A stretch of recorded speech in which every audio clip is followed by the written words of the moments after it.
on the channel, we like to talk about things like best loadouts and best setups for weapons, whether that be the top 5 like meta weapons, weapons that you don't necessarily use or people don't talk about all that much. It's just something we've done on the channel for as long as I can remember. But today I want to take a look at some of the best rifle class setups here that you can have across each of the main rifles within the game currently of Black Ops Cold War. Now, with the rifles being tied with the SMGs for having the most weapons in that specific classification across Black Ops Cold War so far, it is something that you'll see some variants, but also some sort of patterns that work well for each of these. But today I want to take a little bit of time and run down what I think is the best loadouts and setups for each of these weapons. So that said, as we go along, let me know your thoughts down below. Is there anything that you would change here, maybe add to this list, adjust slightly? And if you end up using it, feel free to either let me know in the comments or tweet me how you do with them. As well, if you are new to the channel, do be sure to hit the subscribe button. We're on that road to 400,000 subscribers, and we'll keep you up to date with all things Black Ops Cold War, Warzone very soon here with the integration coming with Season 1, and anything COD related, we'll keep it covered here on the channel. So if you're interested in joining the community, I'd love to have you. That said, let's talk about these loadouts. So as we jump into this, you'll see that we'll have things that work well for specific weapons. Others kind of can work as a blanket across all of the rifles, but if you think something would be better here or there, you can of course interchange with whatever you feel comfortable with. But this is what I found to be dominant across the various different rifles. Now, off the bat, just to kind of cover the bases here, we're not really going to be talking about the overall class outside of the weapon. I play a predominantly uniform style across all of my class setups, and we've talked about that before, especially in the most recent class setup video. But to kind of just reiterate for those that may have missed it, normally I'll end up running a secondary of a pistol or a launcher because I'm doing those primarily for my weapon challenges right now. And then also I'll run stim shot because I don't think any other equipment really compares to the benefits that you get with a stim shot. I'll end up running a Semtex or a frag grenade, and then also the field mic as well, with perk greed as my wild card, equipping normally flak jacket and tac mask, assassin and scavenger, and then ninja and ghost as well for those 6 perks, making a sort of super soldier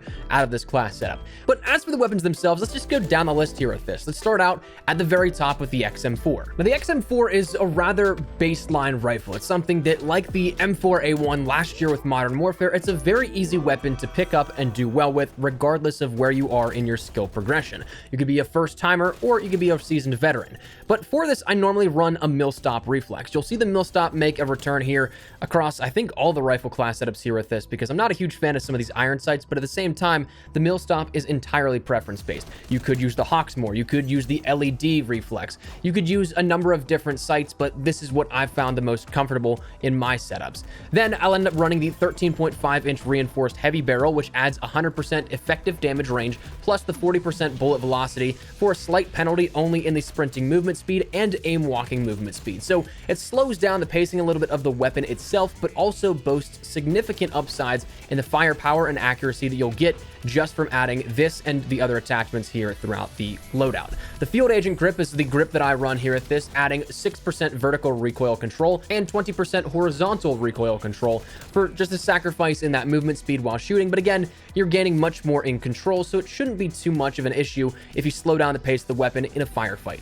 As for the magazine adjustment, I take a 40-round speed mag. That's something, again, you'll see common across all these loadouts because I like to have that reload speed, that extra ammunition, plus being able to get back into the action just ever so slightly could be the difference between life and death on a streak.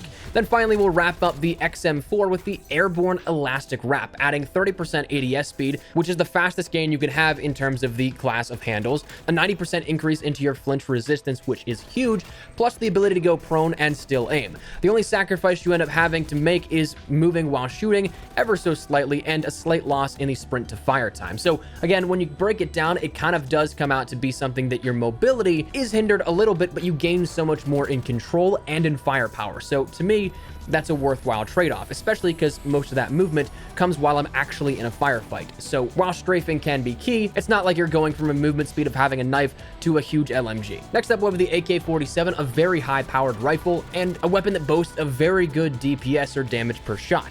For this, I end up running the mill-stop reflex, again, just pinpoint precision. That's my own preference here at this. Then I run the 18.2-inch VDV reinforced barrel.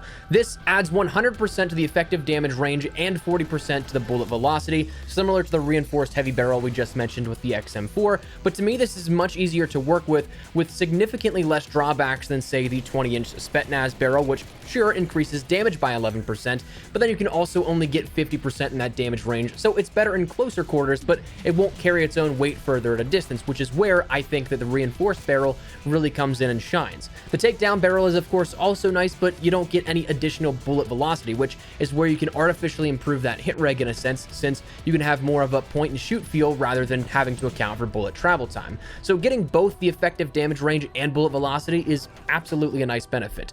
The Spetsnaz grip is the grip that I run here for this, in which it adds an additional 6% to the vertical recoil control and 20% to the horizontal recoil control, making it significantly easier to use, especially again if you utilize that reinforced barrel to go for long shots. The 40-round speed mag is also something that I run. Again, naturally, this is something that I really recommend for most classes, simply because you end up getting more ammo, you end up getting better reload speeds, and you get that more starting ammo as well. So you don't really lose out on a whole ton here. It allows you to challenge more gunfights and get back into the action if you're surrounded by enemies. The GRU elastic wrap is what we close out the AK-47 with, in which it adds 30% ADS speed, again the fastest in that handling class, the 90% increase to the flinch resistance, and the ability to go prone while aiming. So absolutely huge benefits here with this, I think, for really not all that many drawbacks. Next up, we have the Krig 6 though, in which this is one that I started playing with a little bit recently and fell in love with it, honestly. You'll see this and then also the QBZ are weapons that I have had a ton of fun with as of lately. But for the Krig, I end up running the Millstop Reflex, the 19.7-inch takedown barrel. But unlike some of the other weapons in the class of rifles, the takedown is probably the best bet as opposed to the others, because you don't really get any buffs in any of the barrels that add both bullet velocity and damage range. So it comes down to really which you prefer. I personally feel that range is a little bit more beneficial. The functional difference between bullet velocity feels just fine, and a minimal difference whenever you take a barrel that adds it versus the base of the weapon. So I'm okay with the 19.7-inch takedown barrel, but even things like your max of the mil-spec barrel doesn't really offer too much benefit.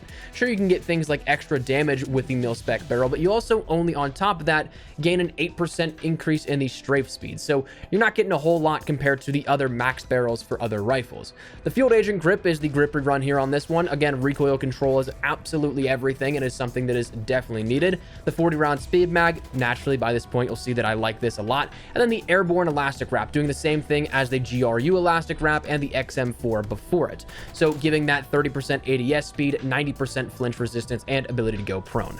Now the QBZ I've actually been playing around with. I don't know if we'll have the footage on screen for you guys in the background, but I've actually been playing with this one a lot and having a great amount of fun with it. But I switched recently over to trying it with Gunfighter, which is something that, if you know the class setups we talk about here on the channel, I don't really use Gunfighter all that much because 6 perks is fantastic, but this thing feels really good with all 8 attachment slots filled out. For that, I'd say the Millstop Reflex, the SOCOM Eliminator Muzzle to end up reducing that muzzle flash a little bit and also giving a little bit more vertical recoil control, the Reinforced Heavy Barrel for the added bullet velocity and damage range, the Ember Sighting Point Laser for increased reveal distance and hipfire accuracy, the Field Agent Grip, the 40-round Speed Mag, the Airborne Elastic Wrap, and the SAS Combat Stock. But alternatively, if you don't want to use all 8 attachments, again, that's something that I've since launch been totally cool with not using 8 attachments. I've just been kind of trying to play around a little bit with different ways to play the game. But if you want to just use the 5 attachments here, things like your reinforced barrel, the standard grip, the 40-round speed mag,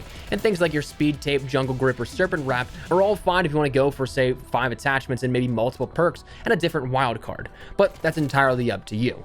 As for the final rifle here of the FFAR, this is one that I use the Millstop Reflex. Again, probably no brainer there. The 20.3-inch takedown barrel or the reinforced works well here at this. I've kind of been flip-flopping back and forth between the two, ranking this up and doing the challenges here with it, so it's something that may come down to your personal preference. The Field Agent grip, again, just to do all of what we've talked about before with that recoil control. The 34-round speed mag, unfortunately, there's not anything larger that has as minimal of penalties as the 34-round mag does. That is where the 40-round equivalent would be on other rifles, but only 34 on the FFAR. And then the Airborne Elastic Wrap, again, for that ADS increase, the flinch increase, and then also ability to go prone.